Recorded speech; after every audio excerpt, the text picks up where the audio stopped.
Welcome to another episode of True Crime Case Files, where we delve into the darkest mysteries and unravel the truth behind heinous crimes. In today's episode, we explore the chilling case of mistaken identity that resulted in a tragic and senseless murder. Set in Jacksonville, Florida, in August of 1986, this story will unravel the shocking events that unfolded and the lives forever altered by a grave mistake. Thomas Daniels, a well-respected member of the community, was the unfortunate victim of this tragic tale. At the tender age of 32, Thomas was a devoted husband and father of two, renowned for his unwavering faith and commitment as a youth pastor at the local church. Residing in a peaceful suburban neighborhood in Jacksonville, Florida, Thomas was adored by his neighbors and cherished by his friends and his wife, Janice. His sole aspiration was to make a positive impact on the lives of the young individuals he mentored, guiding them towards a brighter future. Until one fateful August day, when Thomas's routine existence was abruptly shattered. Then, the sun beat down relentlessly on the streets of Jacksonville as the city buzzed with life. The air was thick with humidity, mirroring the tension that would soon engulf the community. Little did Thomas know that his life was about to take an unexpected turn. On a scorching summer day in Jacksonville, Florida, on August 3rd, 1986, tragedy struck the quiet suburban neighborhood where Thomas Daniels, a devoted 32-year-old husband and father of two, resided. Engrossed in his routine task of mowing the front lawn, little did Thomas know that this mundane chore would be his last. The sweltering sun beat down mercilessly, casting long shadows across the neatly manicured lawns. The air was thick with humidity, making it difficult to breathe. As Thomas pushed the lawnmower back and forth, the sound of cicadas filled the air, creating a symphony of summer. It was a typical Sunday afternoon, with neighbors going about their own business, unaware of the impending tragedy. Suddenly, the tranquility was shattered by the sound of 4 gunshots, echoing through the neighborhood like thunderclaps. Thomas, caught off guard, stumbled and fell to the ground, blood staining the freshly cut grass. The assailant, hidden within the confines of a passing vehicle, vanished into the distance, leaving behind a cloud of dust and confusion. It was Patty Lastmere, a concerned neighbor, who stumbled upon the horrifying scene. Startled by the sudden commotion, she rushed to her window, only to witness the life of a beloved community member being mercilessly snuffed out. Fear and panic gripped her as she dialed 911, struggling to find the right words to convey the urgency of the situation. Within minutes, the sound of sirens pierced the air as police cars and ambulances descended upon the quiet suburban street. The once peaceful neighborhood now buzzed with activity as law enforcement officers cordoned off the area, collecting evidence and interviewing witnesses. News of the shocking incident spread like wildfire, capturing the attention of local media outlets, who were quick to arrive on the scene. As the investigation unfolded, the community was left grappling with a multitude of questions. Who would want to harm Thomas Daniels, a man known for his unwavering faith and dedication to his role as a youth pastor? Was this a case of mistaken identity or a targeted attack? The tight-knit neighborhood, once filled with trust and camaraderie, now found itself shrouded in fear and suspicion. The tragic murder of Thomas Daniels in the summer of 1986 sent shockwaves through the community, forever altering the lives of his family, friends, and neighbors. The search for answers would prove to be a daunting task, as detectives meticulously pieced together the fragments of this chilling crime. In the coming days, the true motive behind this senseless act would slowly come to light, revealing a web of secrets and deception that would leave the community reeling. In the wake of the tragic murder of Thomas Daniels, the Jacksonville Police Department sprang into action, determined to bring the perpetrator to justice. Lead investigator Detective Roscoe and his team embarked on a painstaking journey to unravel the mysteries surrounding this heinous crime. Arriving at the crime scene, the detectives were met with a chilling sight. The once serene suburban neighborhood was now a hive of activity as police cars lined the streets and reporters from local news stations clamored for information. The air hung heavy with anticipation as the community grappled with the shock of a murder in their midst. The detectives meticulously combed through the evidence, leaving no stone unturned. The crime scene, Thomas's front lawn, bore the scars of the brutal act. Blood stained the grass, a stark reminder of the violence that had shattered the tranquility of this close-knit community. As they collected evidence, the detectives discovered a crucial clue, a spent shell casing from a firearm. This discovery confirmed their suspicions that the murder was premeditated. With this information in hand, they scoured the area for any witnesses who might have seen or heard something that could lead them closer to the truth. The investigation took the detectives on a journey through the lives of Thomas Daniels and those who knew him. They interviewed his family, friends, and colleagues, piecing together a portrait of a man dedicated to his faith and his community. Thomas's work as a youth pastor at his local church had touched the lives of many, and his loss was deeply felt. As the days turned into weeks, the media frenzy surrounding the case intensified. Local newspapers, such as the Florida Times-Union, dedicated coverage to the murder, urging the public to come forward with any information that could aid the investigation. Television news stations, like WJXT Channel 4, featured updates on the case, keeping the community informed and engaged. Despite the tireless efforts of Detective Roscoe and his team, progress in the case was slow. The identity of the killer remained elusive, leaving the community on edge. Fear and suspicion hung in the air, as residents locked their doors and kept a watchful eye on their surroundings. As the investigation into the tragic murder of Thomas Daniels continued, the focus of suspicion shifted towards his wife, Janice Daniels. Startling revelations emerged, revealing that Janice had been engaged in an illicit sexual affair with none other than Edna Hampton, a 78-year-old librarian who also attended the same church as the couple. The discovery of this secret relationship raised questions about Janice's potential motive for the heinous crime that had taken her husband's life. In the intense and relentless pursuit of the truth, the police subjected Janice to a series of grueling interrogations. The atmosphere in the interrogation room was tense, as detectives sought to unravel the complex web of emotions and motivations that could have driven Janice to commit such a horrific act. Janice's responses to the relentless questioning varied, oscillating between anger, confusion, and vehement denial. She adamantly maintained her innocence, vehemently refuting any involvement in her husband's untimely demise. Her emotions ran high as she struggled to comprehend the accusations being hurled at her, her voice trembling with a mix of fear and defiance. In an attempt to corroborate their suspicions, investigators delved into Janice's personal life, meticulously sifting through her phone records, personal belongings, and correspondence. The search yielded a trove of evidence, including sexually explicit letters exchanged between Janice and Edna, providing a glimpse into the clandestine nature of their relationship. The letters were filled with passionate declarations and promises of a life together, painting a picture of a forbidden love that had consumed both women. The investigators, driven by a relentless pursuit of justice, also uncovered a series of clandestine meetings between Janice and Edna, meticulously documented in photographs taken by a private investigator hired by Thomas Daniels.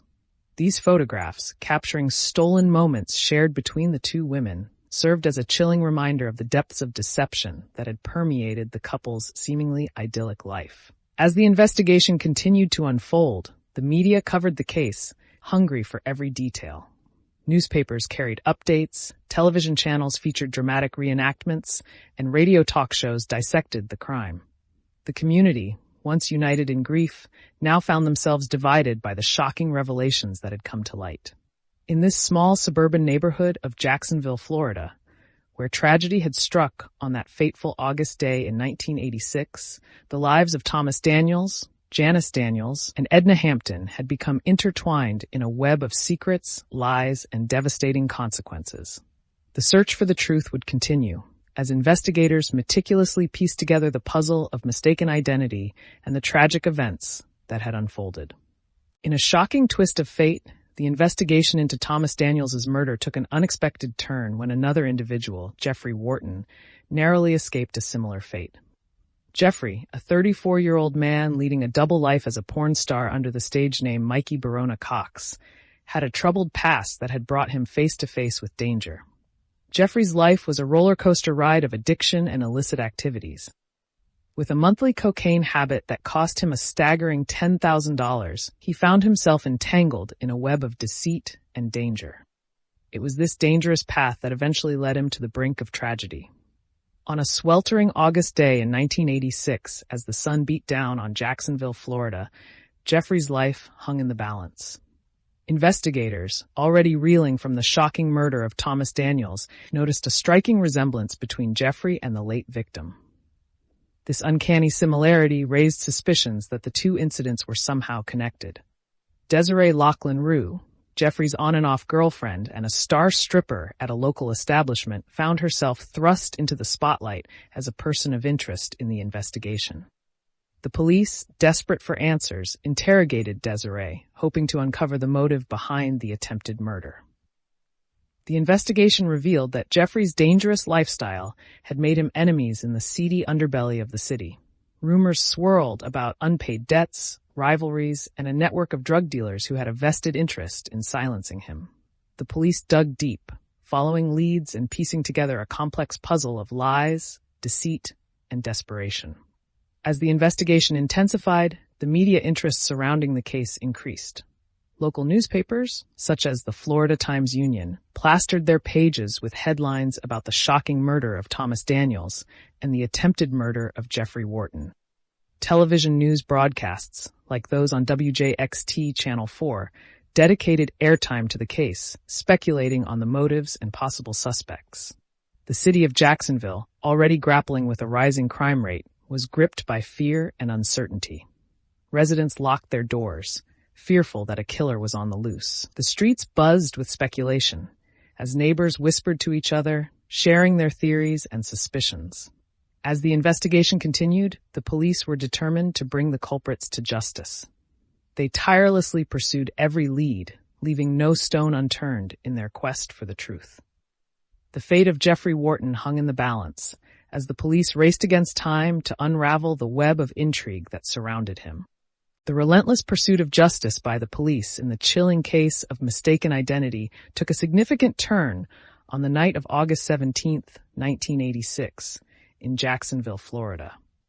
As the oppressive heat of the Florida summer mirrored the intensity of the investigation, new evidence emerged, shedding light on the dark secrets surrounding the murders of Thomas Daniels and the attempted murder of Jeffrey Wharton. The breakthrough came in the form of a firearm, a crucial piece of evidence that connected the two seemingly unrelated incidents. The gun, a Smith & Wesson Model 686 revolver, was recovered from a pawn shop in downtown Jacksonville. It had been sold to the shop by a man named Daryl Creasland, a known associate of Desiree Lachlan Rue, the on-and-off girlfriend of Jeffrey Wharton. Detective Roscoe and his team meticulously analyzed the gun, searching for any clues that could lead them closer to the truth. They discovered that the firearm had been recently purchased by Creasland, who claimed to have found it abandoned in a wooded area outside the city. However, further investigation revealed that Creasland had a criminal record and was known to associate with individuals involved in illicit activities. The investigators delved deeper into Creasland's connections and discovered a web of deceit and betrayal.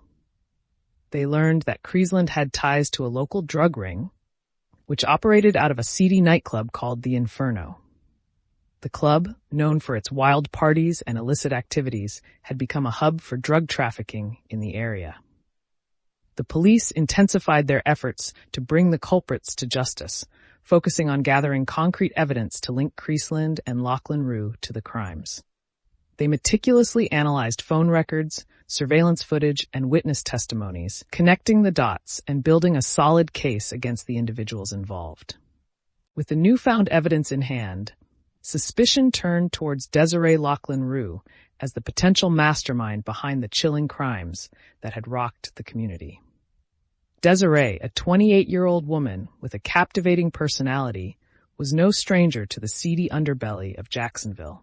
Known for her involvement in the many strip joints that dotted the city, she had a reputation that raised eyebrows among law enforcement. The police intensified their interrogation of Desiree, determined to unravel the truth behind her possible involvement.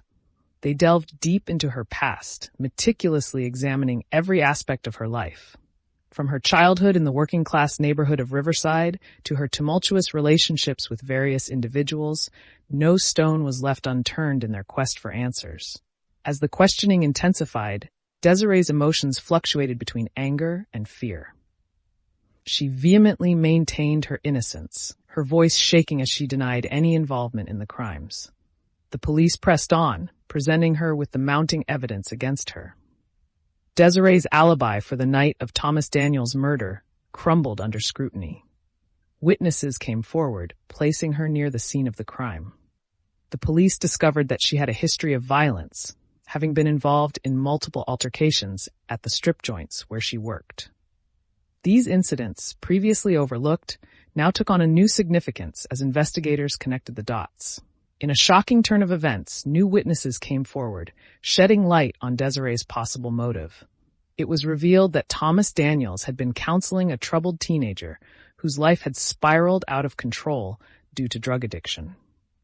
This teenager, known as Billy Constable, had a connection to Desiree. The police discovered that Desiree had been supplying Billy with drugs, creating a web of dependency that had ensnared both of their lives. As the investigation pushed forward, the police were determined to bring justice to the victims and their families. The community rallied behind them, eager for closure and the restoration of their sense of security. The case of a tragic and senseless murder was slowly unraveling, with Desiree Lachlan Rue at the center of the storm. The shocking truth behind the tragic case of mistaken identity was finally uncovered, revealing the chilling details of a crime that shook the community of Jacksonville, Florida, in August of 1980. After an exhausting 86, after a journalistic investigation, it was revealed that Daryl Creasland, a small-time crook with aspirations of becoming a hitman, was the perpetrator behind the senseless murder. Daryl had been hired by Desiree Lachlan Rue, a well-known figure in the local strip joint scene, to carry out a hit on Jeffrey Wharton, a man leading a double life as a porn star under the name Mikey Barona Cox. However, in a tragic twist of fate, Daryl mistook Thomas Daniels, a respected youth pastor and devoted family man, for his intended target. The details of Daryl's planning and execution of the murder were uncovered by the diligent work of the police investigators. It was revealed that Daryl had been tracking Jeffrey's movements for weeks, gathering information about his routines and habits. He had even staked out the suburban neighborhood where Jeffrey lived, waiting for the perfect opportunity to strike. On that fateful day, as the sun beat down on the quiet streets of Jacksonville, Daryl spotted a man mowing his lawn, believing it to be Jeffrey. Without hesitation, he opened fire, unleashing a barrage of bullets that ended the life of Thomas Daniels, an innocent victim caught in the crosshairs of a deadly mistake. The aftermath of the murder sent shockwaves through the community, leaving Thomas's family and friends devastated.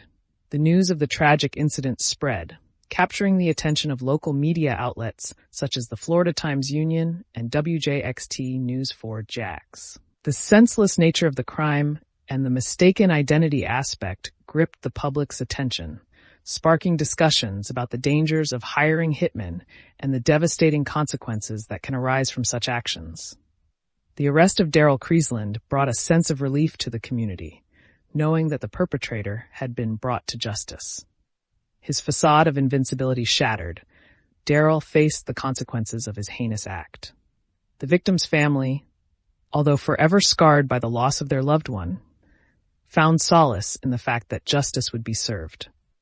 The trial of Daryl Creasland, the man responsible for the tragic case of mistaken identity that resulted in the senseless murder of Thomas Daniels, reached its climax in a Jacksonville courtroom in September of 1986. The proceedings were presided over by Judge Robert Capocella, a respected figure known for his fair and impartial rulings. The prosecution, led by Prosecutor Dean Leesblund, presented a meticulously constructed case against Daryl. They called upon a series of witnesses, including Detective Roscoe, the lead investigator who tirelessly worked to unravel the truth behind the crime. Detective Roscoe testified about the painstaking process of collecting and analyzing evidence, highlighting the crucial breakthrough that led to Daryl's identification as the murderer. The defense attorney, Michael Friars, fought vigorously to cast doubt on the evidence presented by the prosecution. He argued that there were inconsistencies in the testimonies of some witnesses and questioned the reliability of certain pieces of physical evidence. Friars attempted to paint Darrell as a pawn in a larger conspiracy, suggesting that he had been coerced into committing the crime. The victim's family, seated in the front row of the courtroom, listened intently to every word spoken during the trial. Thomas's wife, Janice Daniels, clad in a somber black dress, held tightly onto her two young children, Leah and Gregory, their innocent faces reflecting the pain and loss they had endured. The courtroom was filled with a palpable sense of grief and tension, as the community came together to seek justice for their beloved neighbor, friend, and youth pastor. The trial lasted for several weeks, with each day bringing new revelations and emotional testimonies. The media, including local news outlets like the Jacksonville Gazette and the Florida Times-Union, followed the proceedings, providing daily updates to the audience. Finally, after hours of deliberation, the jury returned with their verdict. Darrell Creasland was found guilty of first-degree murder. The courtroom erupted in a mix of relief and sorrow, as the victim's family and friends found solace in the fact that justice had been served. Judge Caposella, in a solemn tone, delivered the sentencing, ensuring that Darrell would spend the rest of his life behind bars, never again able to cause harm to another innocent life. As the trial came to a close, the impact of this tragic case lingered in the hearts and minds of the community. The scars left by the mistaken identity and the senseless murder of Thomas Daniels would take time to heal. Yet, through the pursuit of justice, the community found strength and unity, vowing to remember Thomas's legacy and the importance of cherishing the lives of those around them. In the aftermath of the shocking case of mistaken identity that unfolded in Jacksonville, Florida, in August of 1986, the lives of those involved were forever altered. The impact of the tragic events reverberated through the community, leaving a lasting mark on the suspects, police officers, and family members. Janice Daniels, the wife of the victim Thomas Daniels, struggled to find a sense of normalcy after the trial concluded. She sought solace in the support of her family and friends, including her lover, Edna Hampton, who rallied around her during this difficult time. Janice, a woman of strong faith, turned to her church community for comfort and guidance, finding solace in the sermons and prayers offered by her fellow churchgoers. Detective Roscoe, the lead investigator in the case, reflected on the relentless pursuit of justice that consumed his team. Despite the challenges they faced, they remained dedicated to uncovering the truth and bringing the perpetrator to justice. The detective, known for his unwavering determination, found solace in the support of his colleagues and the satisfaction of a job well done. In November of 1986, as the leaves began to change and the summer heat gave way to a cooler breeze, the community slowly began to heal. The wounds left behind by this tragic case of mistaken identity would take time to mend. But with the support of loved ones and the passage of time, a sense of normalcy would eventually return. The case of mistaken identity, turns deadly, serves as a grim reminder of the fragility of life and the devastating consequences that can arise from a single moment of mistaken judgment.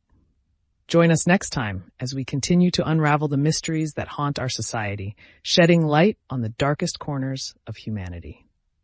Hey, true crime case solvers, interested in more real-life murder mysteries? Be sure to like and subscribe to our channel. And do you have any thoughts about this case or have a case of your own you'd like us to investigate? Leave us a comment. Until then, stay safe, true crime case solvers.